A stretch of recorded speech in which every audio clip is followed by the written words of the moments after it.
opinion when it comes to Russia these days. The US and Europe are striving for deterrence.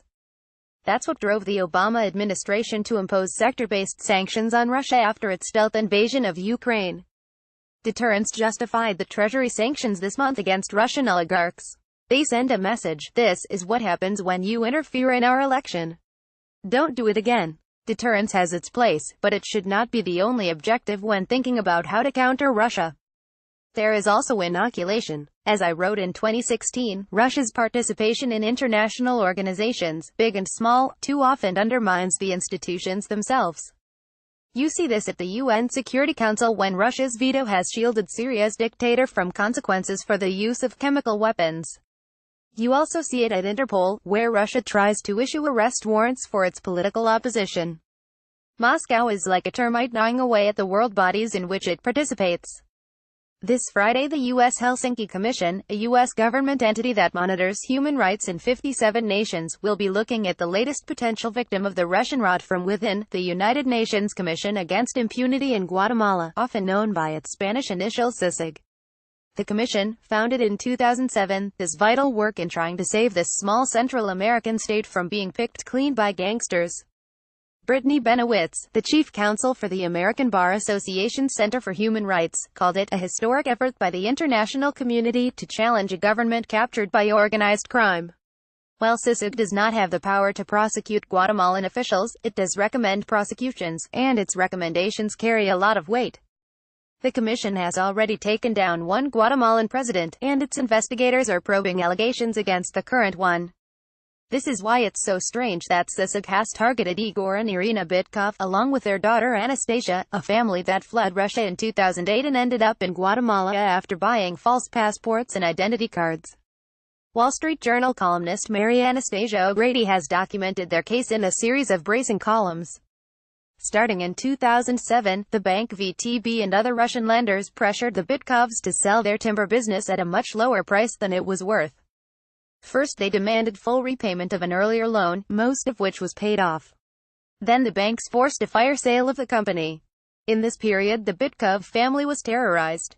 In 2007, their daughter was kidnapped and raped. The family paid $200,000 for her ransom.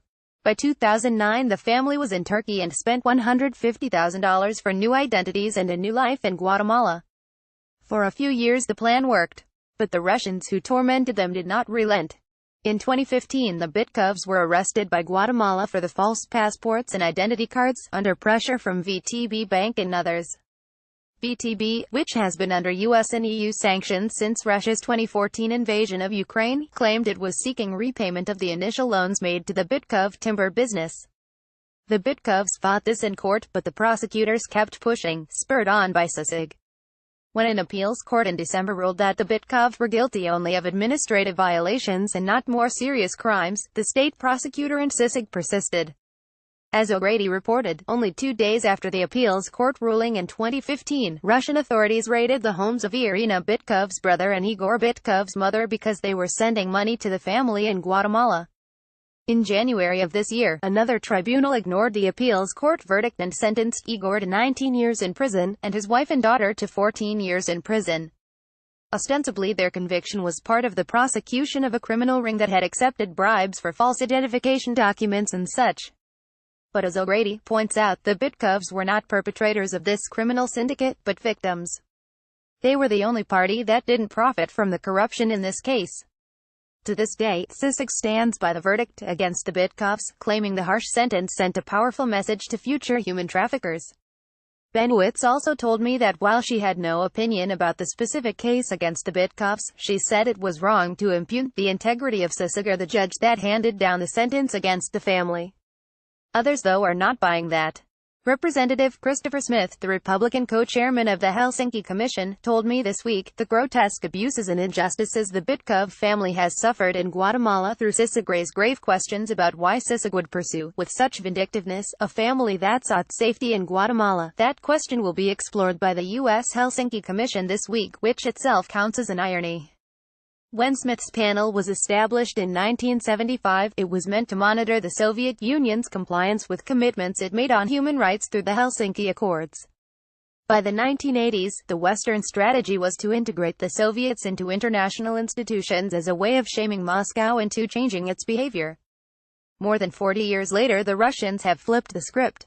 Today, Russia happily participates in and influences international organizations in order to hollow them out, to pursue the vendettas of its oligarchs, to render the international community toothless. This is why it's so important to protect world bodies from Russian influence. Where the West can, it means kicking Russia out of the commissions, task forces and groups that are supposed to uphold international law. When it can't, it means subjecting Russian influence and participation in organizations like CISA to much higher scrutiny than other nations face. In short, treat Russia like a second-class international citizen. This won't necessarily deter future Russian aggression, but it will begin to save an international order that the Russians seek to destroy. By Eli Lake. Eli Lake is a Bloomberg View columnist. Ed.